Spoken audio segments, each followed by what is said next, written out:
The city most likely going to be one of the most critical issues in the mayor's race. And as Fox 8's Morgan Mackay shows us, many politicians have rallied behind the idea of supportive housing to cut the number of people living on the streets.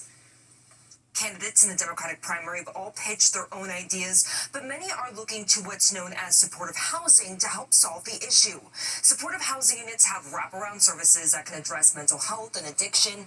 Critics of this program point to how these units do not require a person living there to stay sober or have a job, but proponents say this is partly why these units have been relatively successful. According to the city, people live in these units for an average of 8 years, but in a new report released by the Supportive Housing Network of New York, where these people go next is unclear. If they do exit, what are some positive exits out of supportive housing? But then also, are there returns to homelessness, and by what populations? I think all of this would be really helpful to learn.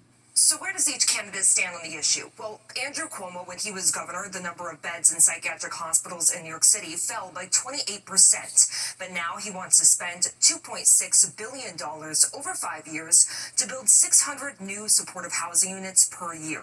State Assemblyman Zoran Mamdani says he wants to turn empty storefronts and underground vacant spaces in the subway system into triage centers for those undergoing mental health crises. Council Speaker Adrienne Adams says she wants to create a guaranteed basic income program that would be the largest of its kind and help more than 21,000 homeless children and young adults.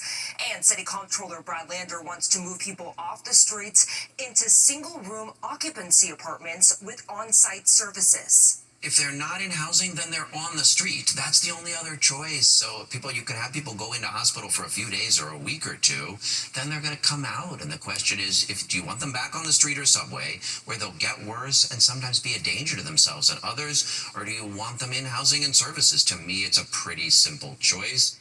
And the county with the highest number of supporting housing units is the Bronx. I'm Morgan Mackay, Fox 5 News.